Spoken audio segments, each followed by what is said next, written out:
ಟ್ಯಾಪ್‌ಗೆಲ್ಲ pressure ಇಲ್ಲ. ಆದ್ರೆ ಲೈಫಲ್ಲಿ ಮಾತ್ರ ತುಂಬಾ ಪ್ರೆಷರ್ ಇರುತ್ತೆ. ಬೆಳಬೆಳಗ್ಗೆನೆ ಎದ್ಬಿಟ್ಟು ಯೂಟ್ಯೂಬ್‌ಗೆ ಅಂತ ಡೈಲಿ ಲಾಗ್‌ನ ಸ್ಟಾರ್ಟ್ ಮಾಡಿದ್ದೀನಲ್ಲ, ಆ ಒಂದು ಲಾಗ್‌ನ ಸ್ಟಾರ್ಟ್ ಮಾಡ್ತಾ ಇದ್ದೀನಿ. ಲಾಗ್‌ನ ಮಾಡೋದಕ್ಕೆ ಸ್ಟಾರ್ಟ್ ಮಾಡ್ತಾ ಇದ್ದಂಗೆನೆ ಹಾಗೆ ಹೋಗ್ಬಿಟ್ಟು ಮುಖ ಎಲ್ಲ ತೊಳೆದು ರೆಡಿಯಾಗಿ ಹೋಗಬೇಕಿತ್ತು. ಮುಖ ತೊಳೆಯೋಣ ಅಂತ ಹೇಳ್ಬಿಟ್ಟು ಟ್ಯಾಪ್ ಹತ್ರ ಬರ್ತೀನಿ.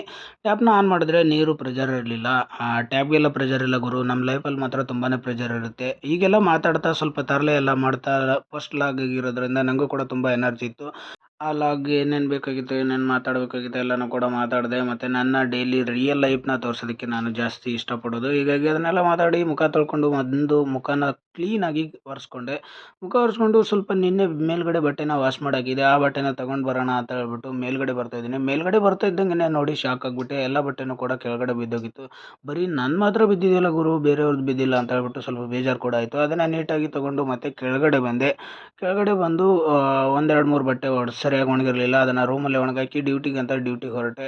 ನೋಡಿ ಇದು ಬಂದುಬಿಟ್ಟು ಬ್ಯಾಗು ತೊಗೊಂಡು ಹೋಗ್ತಾ ಇದ್ದೀನಿ ಡೈಲಿ. ಆಮೇಲೆ ಅಲ್ಲಿಂದ ಡ್ಯೂಟಿಗೆ ಹೋಗಿ ನಂದನಾ ಪ್ಯಾಲೇಸ್‌ಗೆ ಫಸ್ಟ್ ಆರ್ಡರ್ ಕೊಟ್ಟೆ. ಅದನ್ನು ತೊಗೊಂಡು ಡ್ರಾಪ್ ಮಾಡೋದಕ್ಕೆ ಅಂತ ಹೇಳ್ಬಿಟ್ಟು ಆರ್ ಕೆ ಹೆಗಡೆ ನಗರ ಕಡೆ ಹೋದೆ.